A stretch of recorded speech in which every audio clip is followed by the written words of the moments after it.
there are two things that I want us to think about as techniques, as methods, that I want us really to be looking at.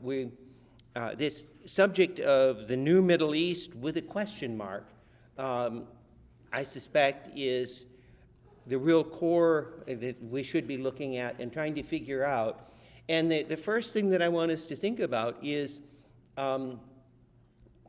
why is there a question mark? That we are really in an important and an interesting time.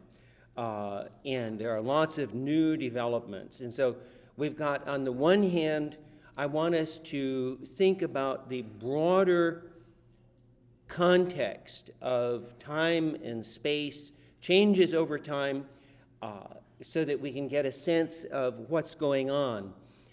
We all teach current events. I do a graduate seminar called Islamic Movements. And we work with social movement theory and so on. And some of the kind of problem of putting things in context is that not only is current events an interesting subject, but the current events that are currently eventing, if you will, are changing the rules of the game. They're changing not just the rules of social and political development in the Middle East, but they're changing the rules of the game for teachers and scholars and people trying to develop theory as well. And so that we're talking about movements, we're talking about political movements and so on, and the first thing is we're looking at current events and trying to keep up and have a broader perspective. The second thing is the conceptual of what are we asking, what are we looking at? I mean, yesterday I was having an interesting conversation with some old friends just down the street a ways about some recent terrorist events that have happened in northern Nigeria. And we were talking about the events and using the word Boko Haram, which is the name of the organization that gets identified as having the suicide bombers and things like that. But we had a maybe 2 to 3 hour conversation, and almost half of it was trying to decide what Boko Haram is. Is it an organization? Is it a movement? Is it simply a visionary flash mob?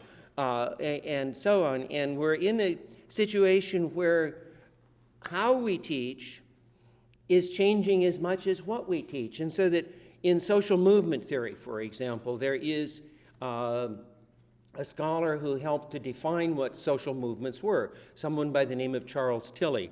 And he is very important in developing really crucial concepts in understanding how movements operate. The key developer of the theoretical concepts for understanding social movements in almost his last book, he just died a couple of years ago, at the end of a book, Social Movements, 1768 to 2008, in his conclusion, he says, social movements as an invented institution could disappear. And he says, we must take seriously the possibility that the 21st century will destroy social movements as vehicles of popular claim-making because the conditions for their survival has dissolved.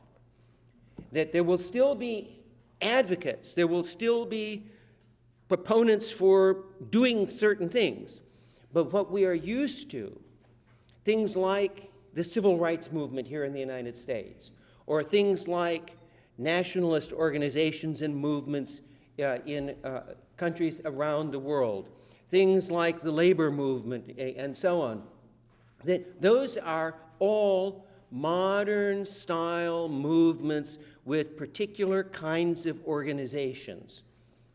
And as we look at what's going on, as we look at the events in Cairo, in Meydan Tahrir, as we look at Tunisia, as we look at the descriptions of the opposition to Gaddafi in Libya, and so on. These are these are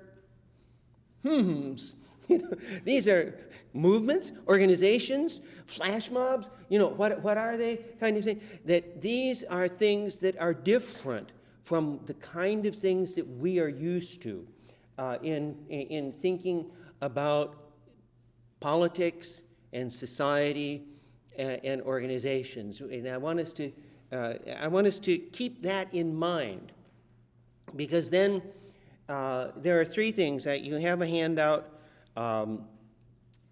that we've got pictures, and I thought it would be good for us all to wake up to know that we are here seriously and all of that. But it's also one of those reminders of historical change. I suspect that most people in the room would recognize this guy and be able to put a label if we had a multiple choice test. The College Board World History Achievement Exam or Advanced Placement. This is a picture that would be a fair question, and so on. This is the Ayatollah Khomeini, who was the symbolic leader and the real leader of the Islamic Revolution in Iran in 1978-79.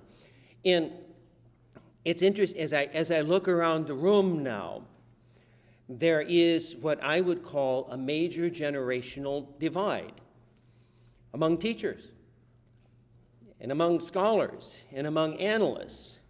There are those who are old enough and have enough gray hair for whom this guy is still a kind of living presence in your consciousness when you talk about Islamic movements.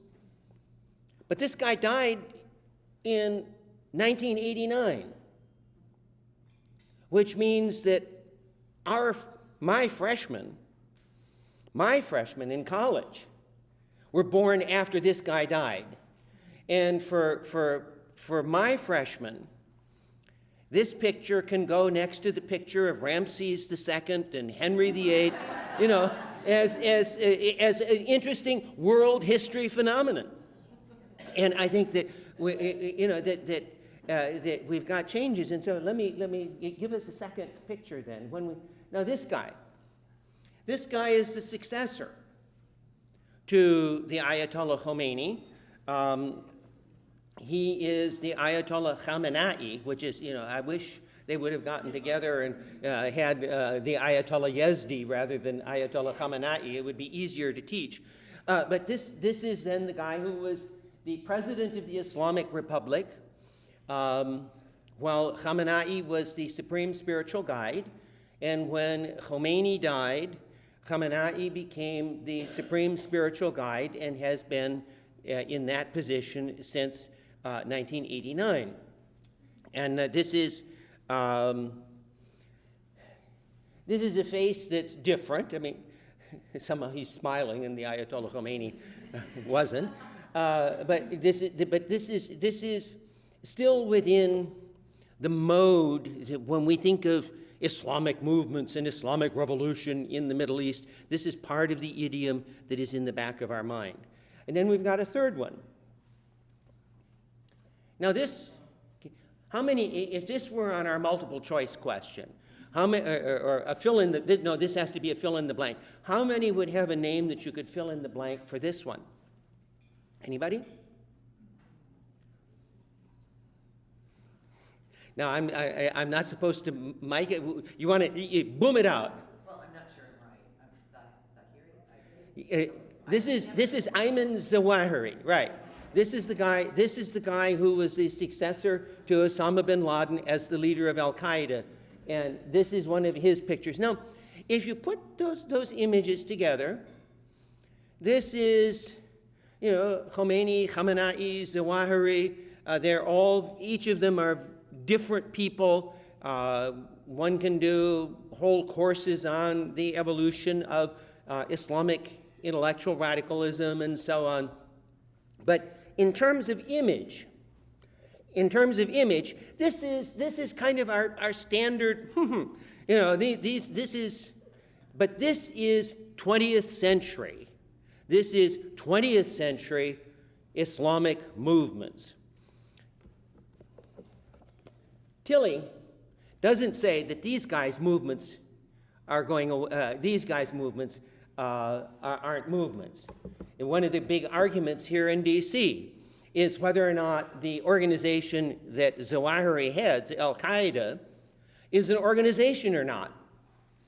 You have some specialists who are still in what I think of, and they're pretty accurate, they're good scholars and so on, but whose analytical mode is the Cold War mode.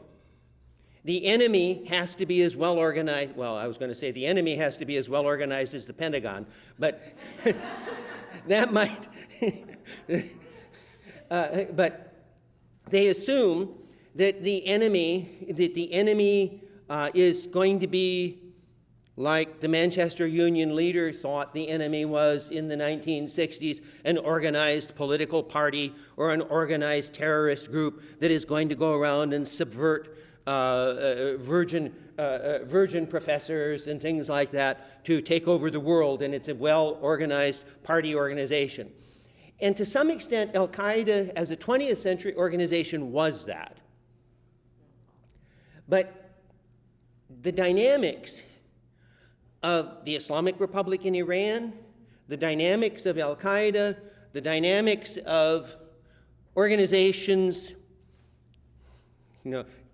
think, whenever I'm talking 21st century, think organizations in quotes, because I'm not sure that they're really organizations, but you have people who talk about Al-Qaeda here in D.C., and around some of you may have seen a book by Mark Sageman called Leaderless Jihad. And Leaderless Jihad says that Al-Qaeda is a nice symbol, but it's a 20th century organization, and now terrorism is organized in whole different kinds of ways. Some of you may have seen, or maybe Heidi's been keeping you too busy to watch the news these days, but some of you may have seen that in the last few days, there was somebody who was arrested. There was somebody who was arrested for plotting to attack an American military base up in the state of Washington. Now, buried in that story is a mention of somebody else, and we can just go to the next one now. Nice young kid, born in New Mexico, Yemeni parents, who lives off in the mountains of Yemen, has, for all practical purposes, no organization. He sits there, he has all of the advantages of electronic communication, and this is the 21st century face. Now, eventually his beard will get gray. One can hope that he doesn't go the henna route and avoid gray beards, but this is Anwar el-Awlaki.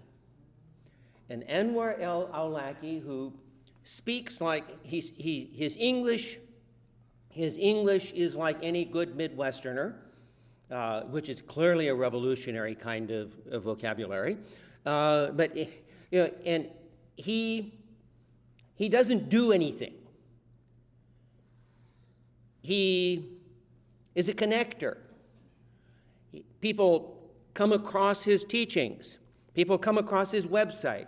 They interact with him electronically. They communicate with him and so on. And most of the visible freelance terrorists that have been caught in the last, say, 3 or 4 years, at some point or another, were in communication with and got their words from Anwar el-Awlaki. His power was not teaching people how to make bombs. His power is teaching people what are the words that you use to define your aspirations, and his words then are in militant, violent terms. You don't need a global organization to pick up a gun and shoot people in a dining room in Fort Hood. You don't need a global organization to buy underwear, and then into which you can hide stuff, and so on. But this is what I would call the new face. This is, if we're looking at the terrorist and violent dimension or the militant dimension, this is the new face of the new Middle East. And as you look at Al-Qaeda and news stories about Al-Qaeda, you see that there is an interesting kind of difference between this guy and Ayman Zawahiri. Now, just quickly, you've got different generations. Let's go to the next picture. This is, again, fill in the blank, Ahmadinejad. Now, this is the guy who is in conflict with our bearded guys. He's got a beard, but this is a civil engineer who was a very successful mayor of a difficult city, Tehran, and was elected sort of against the wishes of the senior gray-bearded establishment, and then they sort of co-opted him, and now they're unco-opting him. And as you look at the news, there is a tension between the Ahmadinejad and Khamenei in terms of who is going to be the final boss. And again, this civil engineering face, mayor of an impossible city, Tehran, is the new face, if you will, of the Islamic Revolution in Iran, or now the Republic Revolution in Iran. And so we've got, and then the next one, as we're just doing, this is another new face. This is another 20th century face. He's just got a mustache. But this is Tayyip Erdogan, who is the Prime Minister of Turkey. He is, if you're looking at the new face of Islam, a lot of people talk about Erdogan and Turkey as the model. And so you get discussions of what kind of democracy do people want as they're proposing new democratic structures in Tunisia and in Egypt. They're saying the Turkish model. Now, again, one can go through this whole sort of now you see it, now you don't, now you see the gray beards and now you don't kind of thing. He is the new face. The old face was somebody who for 30 years tried to have a Sharia advocacy political party in Turkey that kept being declared illegal and so on. And finally, the new generation, the 21st century style generation, said, you know, it's great that we have this legacy, but now we've got to be 21st century in our mode. And so that here, one of the interesting contrasts then is the contrast that this is the face of Islamically oriented politics in Turkey. And the governmental system, the 20th century governmental system that is being replaced, is that which was put in place by the secularizing, westernizing, modernizers of Turkey, starting with Mustafa Kemal Ataturk in the 1920s. Now, if you think about it for a moment, the new face of democracy, there was just an election. It's the third free, unencumbered election in Turkey in the last decade. The new face of the new democracy is overthrowing an autocracy that was controlled in many ways by military.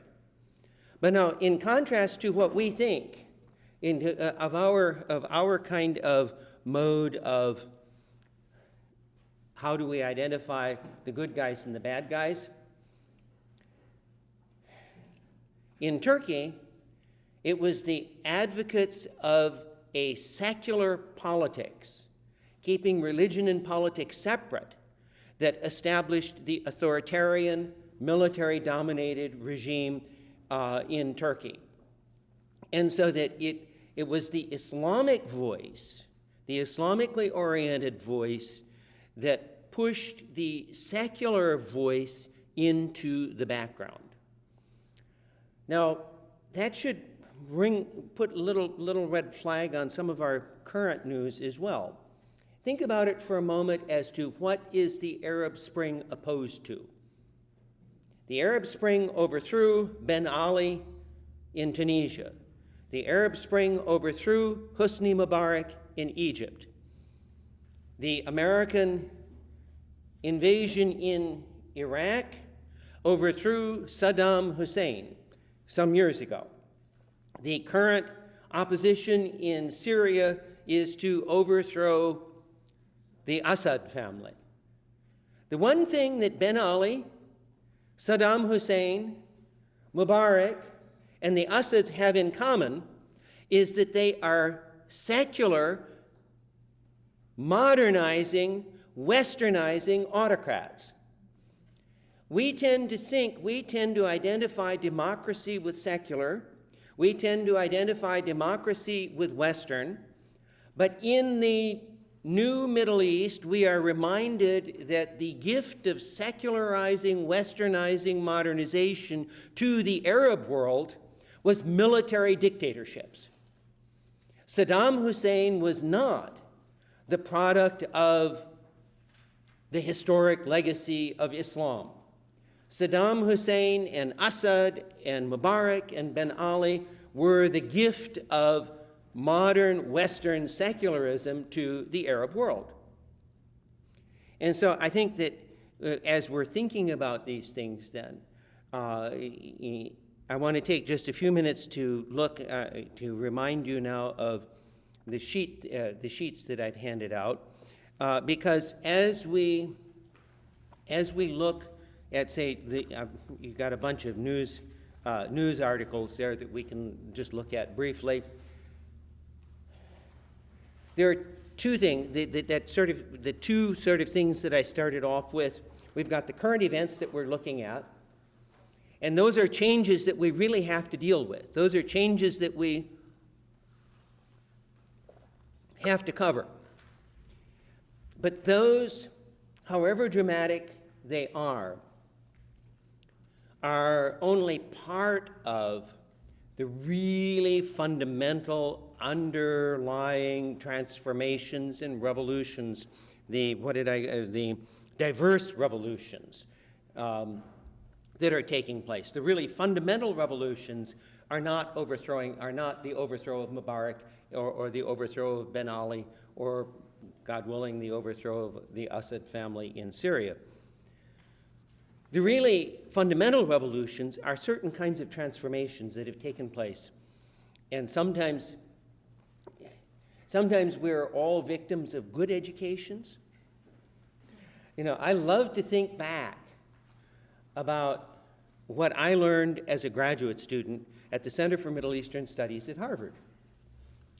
And it was very good, and it understood current events, and it was a very accurate portrayal of the time. But there is what I call generational transformation of expertise. That is, in the 1960s, you had what was old-style 20th century nationalism. And everybody was saying, you know, what you really need if you want to have a modern society is you need a suburban middle class, just like Leave It to Beaver and that family. And if you can build that, and so on. But by the 1960s, there were advocates of radical change, radical social reorganization throughout much of the world. And so in the 1960s, the challenge was to persuade people, Council on World Affairs Great Decisions programs, for example, to persuade people that it was important to take leaders like Gamal Abdel Nasser in Egypt seriously. And students, whole generation of students finally got the lesson, and they really took radical Arab nationalism and socialism and the secularism that was involved in that seriously. But what happened then, if the cycling of expertise, by the time people who had been in graduate school and learned that sort of stuff very well and accurately were suddenly faced with our first guy with the gray beard. And by the late 70s, everybody was taking Nasser serious, or that kind of radicalism seriously, and the real sort of mission was to say, but you've got to take religious leaders like the Ayatollah Khomeini seriously. You've got to take the Muslim Brotherhood in Egypt seriously, and so on. And it was very hard to get policymakers and to get teachers and so on to break out of the mold of the wave of the future is radical Arab socialism, when by the late 70s, radical Arab socialism was dead meat on the road. But then again, you have the next generation. Everybody suddenly discovered. I mean, if you look at newspaper indexes and journal indexes and course development at colleges and so on, everybody discovered Islamic radicalism. And so everybody started taking the Ayatollah Khomeini really seriously. And everybody started taking, eventually then, jihad really seriously. But it was in its 20th century form. And so now, for example, when you've got somebody like Awlaki, you get these kind of questions. Is he the Ayatollah Khomeini of the second decade of the 21st century? No, he's not. He's different. He may be even more dangerous, but he's different, and so on. And so as we look then, we've got some underlying kinds of things that are changing. And one of them is the transformation of, in most of the time these days, I have quotes around my words, because part of the difficulty is most of our words don't work anymore. I mean, when you talk about a religious movement, in the 60s, it was easy to talk about a religious movement because everybody knew what religion was. and now, I mean, this guy is a secular religious guy. And that means that we've got to redefine what we mean by secular and what we mean by religious, and so on and so on. But there is a transformation, an underlying transformation that is really interesting and crucial. And that is that how people understand religion has been transformed in the last 50 years.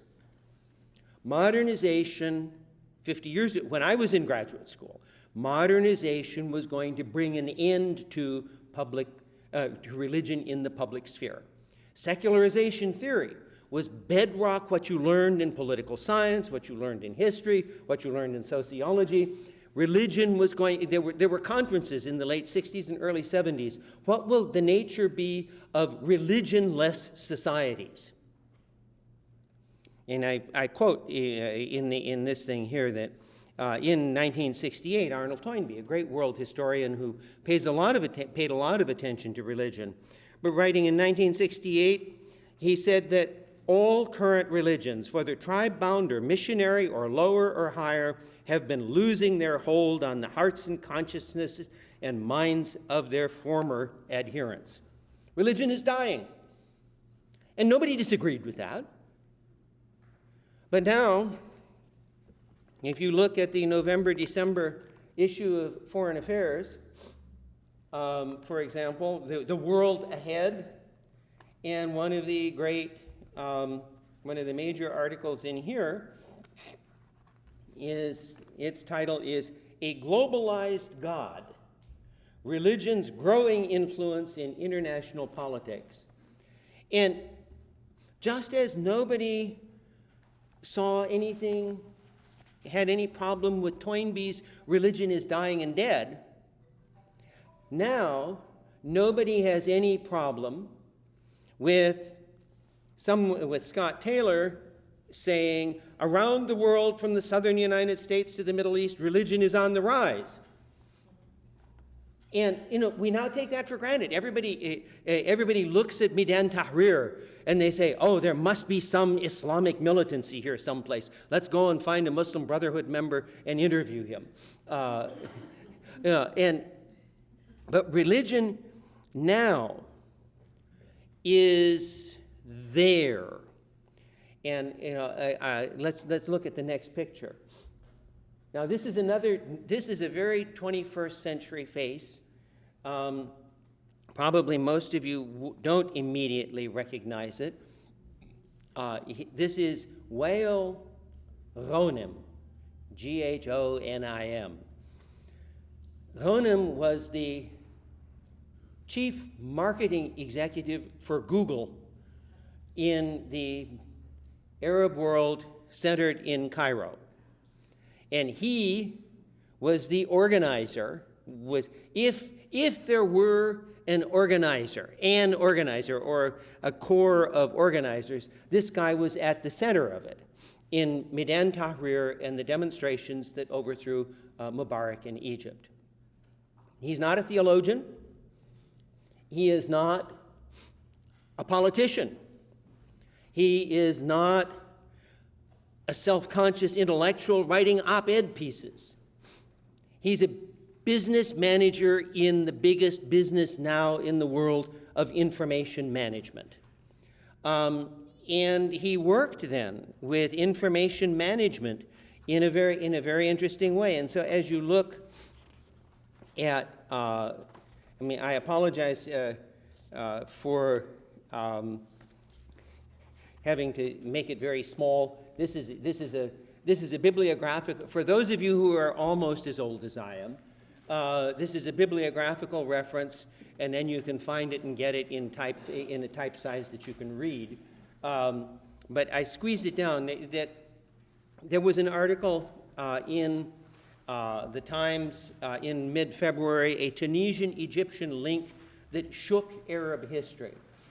And it describes the sort of the background and organization, and then on the back, on the page 7 and then page 8 is the long extended article, and there is also a very good analysis called Revolution U. Our new kind of movements of the 21st century are reflected in Tahrir. Now, you have people like Ghanem, and others in Egypt who tried a good old-fashioned movement, have a march on Washington kind of thing, a march down the street in Cairo and so on.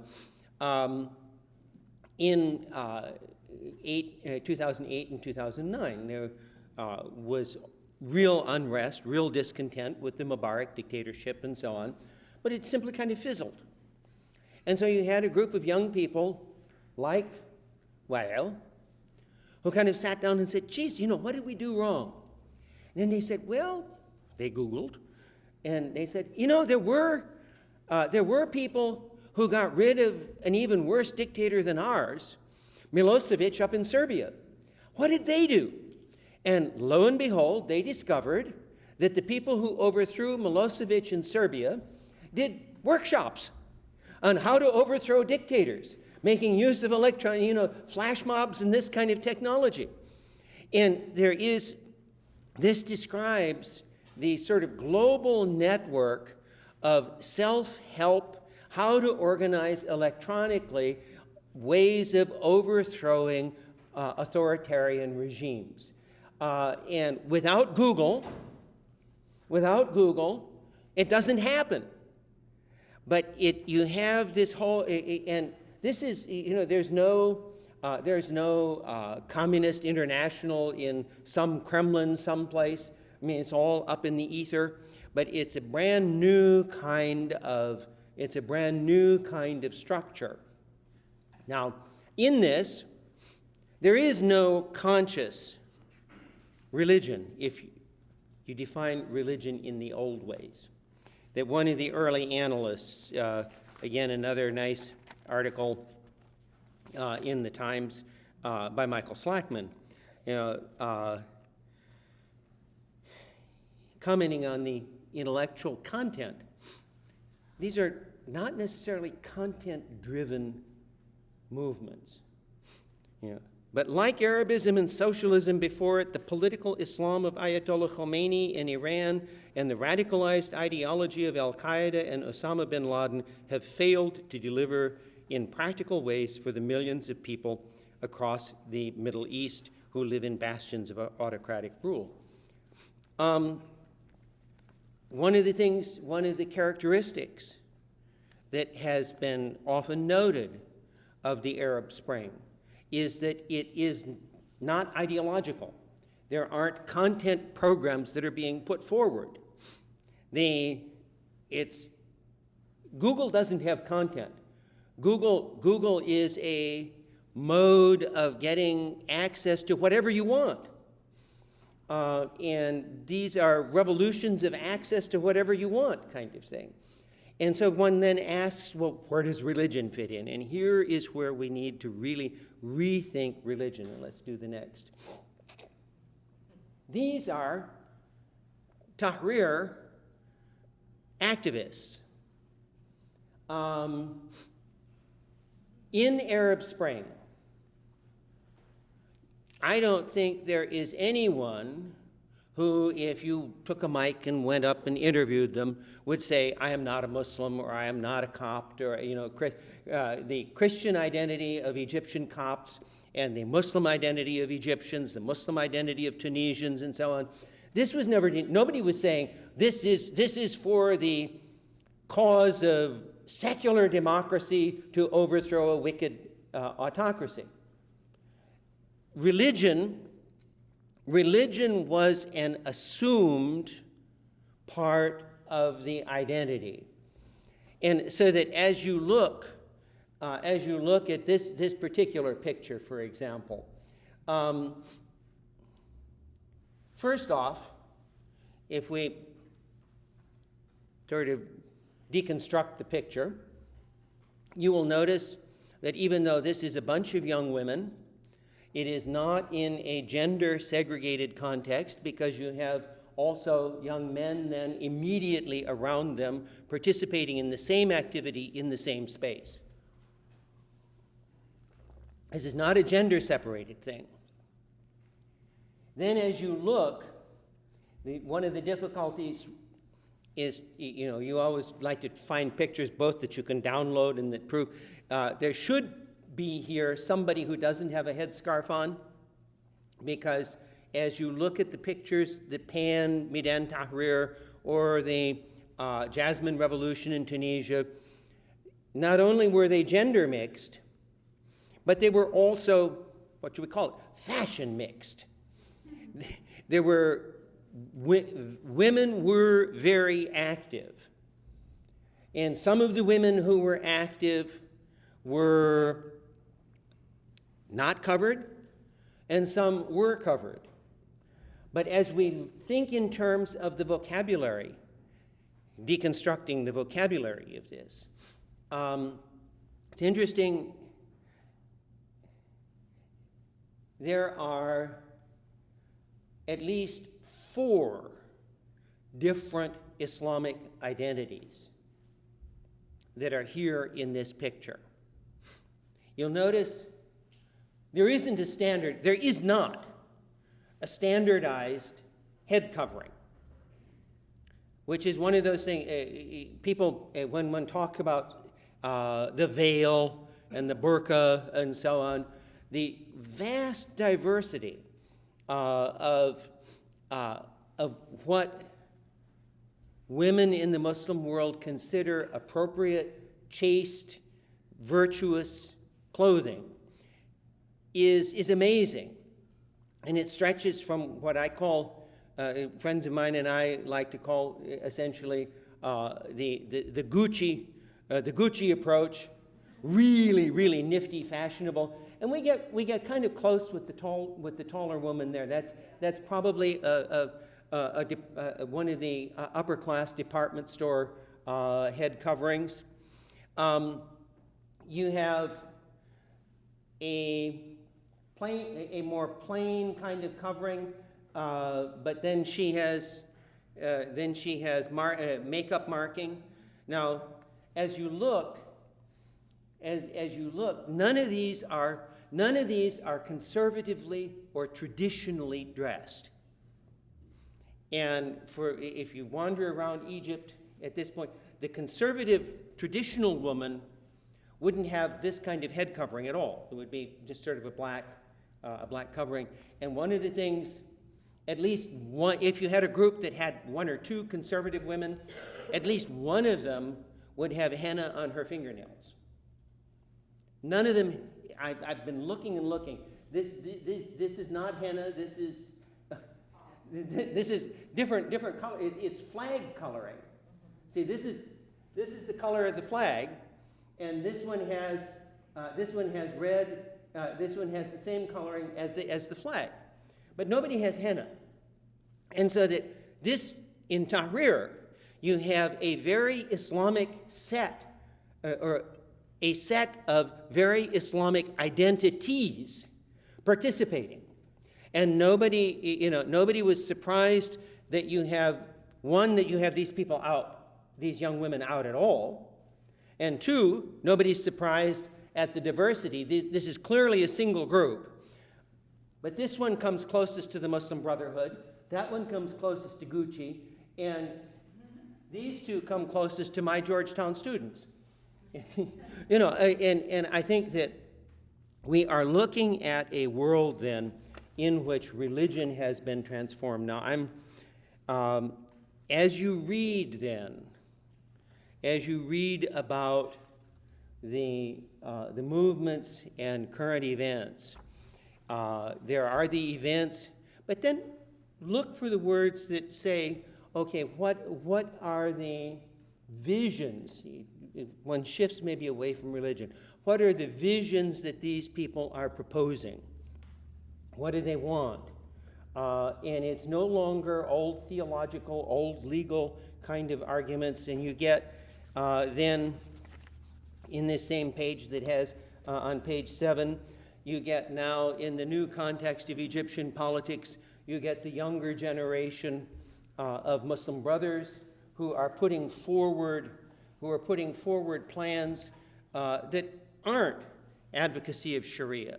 They aren't implementation of Islamic law. They aren't restructuring society in the way that the old graybeards would be. And you have a different sort of thing emerging. And this brings me to that second sort of thing. Now, let's see, we stop at 11, right? Okay. This brings me to that second thing of the demographic transformation here. Most of the people in Tahrir are relatively young. There were older people. There was, I think, one of my favorite images. There is somebody who was a feminist many, many years ago and continues to be a militant feminist, Nawal Saadawi. She is now, I think, 93 or 94. And Nawal, by about the third day of Tahrir, she said she couldn't stay away. She was out. And so people were, here's this frail little old lady. And people were trying to kind of protect her from them. And she sort of elbowed her way in. And then it started getting dark. And they were saying, okay, now, Noel, we can get you, we'll find you a room over here. And she said, no, everybody else is sleeping here. And so the 93-year-old lady was sleeping on the ground in Midan Tahrir. And you have that kind of, you do have some of the older, but part of the new generation kind of thing that I was showing you visually is the fact that this is a young society. That in most of the Arab countries, the median age is 25 to 30. Now, for comparison, we are, I think, in the, let's see if I can, for comparison, United Kingdom, median age is 40. France, median age is 40.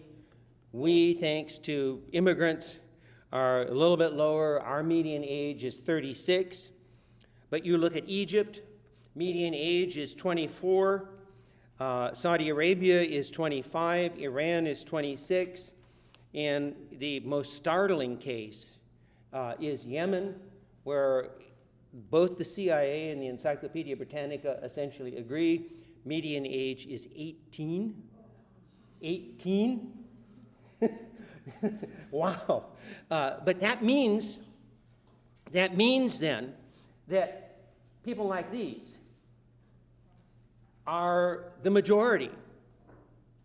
It means that no longer is it possible, just because you've got a gray beard and a noble family and all of that, it means that that is no longer sufficient to be able to be a major voice. And so you have then what you need to do is look, and I've got some of the little articles then as you look on page 4. Yemeni activists issue a political ultimatum. And what, as you're looking at news articles, tag youth or tag young advocates. And part of the dynamic of what's going on in these places is that you have a youth movement, that the Arab Spring is primarily initiated by the younger generation. And again, as I say, most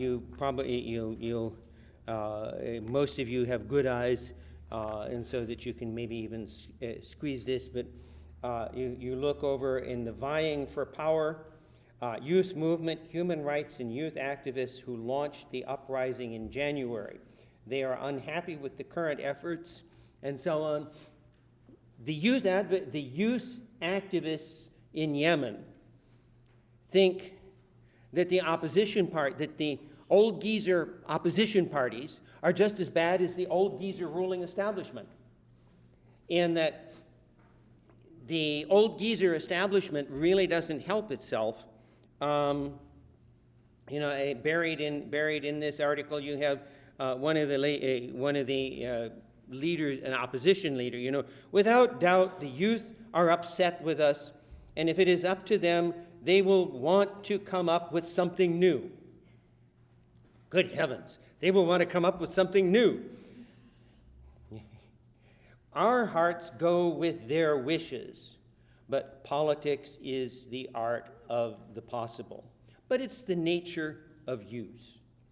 Now, if the majority of the population is youth activists, and the establishment, whether in opposition or in power, says, isn't it nice that we have youthful idealists, but now let's get down to business and do the stuff and just ignore them. This becomes the danger, whether you're dealing with the military council now in Cairo, which usually has a token youth person, who is usually about 45. And of course, from my perspective, those are kids. Anybody who's 45 or 50 is still a kid. You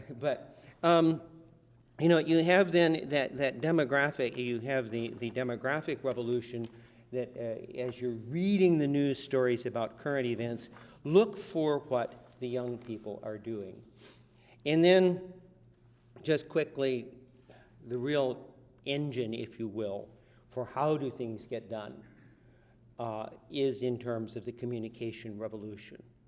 That we have a whole wide range. Now, I want to skip down to 10. We can go through. We can come back to these nice ladies. Now, this is probably not somebody that immediately comes to your attention as you think about Islamic movements. But this is Amr Khalid. This is someone who has roughly estimated in the Arab world and in Western Europe, this is somebody who we could call the spiritual guide for at least 5-6 million people. He started off as an accountant in Egypt in the early 90s, but he started giving little inspirational talks at business management meetings and things like that. And suddenly, the middle-class business community in Cairo found him to be a very interesting and helpful kind of guide because he based his ideas on Islamic principles and Islamic traditions, but being able to express it in sport shirt style. You get, scholars will do these kind of studies, but talking about how does one have a voice of authority. And the voice of authority in the old days in the Muslim world was really, in some sense, if you had a gray beard. You have great studies of the politics of notables and things like that. But also, if you were talking about religion, you had to use a particular language. Now, I don't know if any of you have ever studied Arabic, but in Arabic, there are two different kinds of languages. You have formal language, fusha. You have the formal language, which is the Quran, which is literary Arabic and is 14 centuries of careful grammatical, literary style, and so on. And then you have the word is Amiya, which means mass kind of stuff. You have vernacular. And very often, non-literate Arabic-speaking people cannot understand somebody who speaks to them in formal, classical Arabic. But if you wanted to be recognized as an authority in religious matters, you had to use the formal language. And so, as you look at the commentators and so on, you have people who spoke in normal conversation the vernacular Egyptian Arabic, but when they went on television to talk about religion, they shifted into formal Arabic that nobody could understand, but boy, was it authoritative. Yeah, and part of the thing is this generational difference is that one of the revolutionary things that Amr Khalid did was he talks about religion in common, everyday vernacular. And suddenly, with a higher rate of literacy and so on, Amr Khalid becomes a more authoritative voice for the average middle-class Muslim in the Arab world than some grand professor speaking in the old formal, relatively unintelligible language. And so, one last picture, however, we've got all of these sort of religious things. What I would like to do is switch to 11. Yes.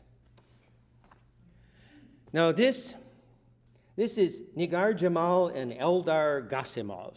I want to just see.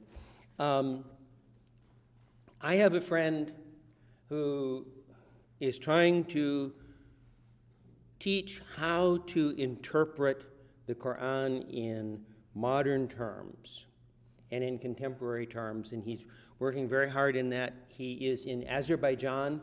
He teaches in Baku. He always lives at risk of getting put in jail because not only is he a scholar of the Quran, but he's a scholar of democracy. He advocates, an Islamic form of democracy that isn't tied to the old, but also isn't tied to the current authoritarian dictatorship that rules. And so he's in this kind of shadowy area. But there is a democratic movement in Azerbaijan that has been gaining momentum and got some inspiration from Arab Spring. But I got this email. He's really sort of discouraged because Nigar and Eldar, one, they are an Azerbaijani pop music couple, and they won the Eurovision contest, and it means that the Eurovision Best Singer or whatever contest it is will be in Baku next year. And basically, Nariman said, you know, somehow people have forgotten about the democratic movement and things like that because they're all so excited about having Eurovision and so on. Now, that doesn't mean that these two aren't Muslim. It doesn't mean that the Azerbaijanis aren't Muslim. It just means that we are in a different world from the world of, say, 20 years ago, Azerbaijan at this point, from the world of 20 years ago when, for example, a Miss World contest had to be canceled in Nigeria because of popular religious protests and so on. All of these things are the kind of revolutions that we're talking about. And then what we can, I would just say is, look at the current events, follow the current events, but look for things like what is being communicated.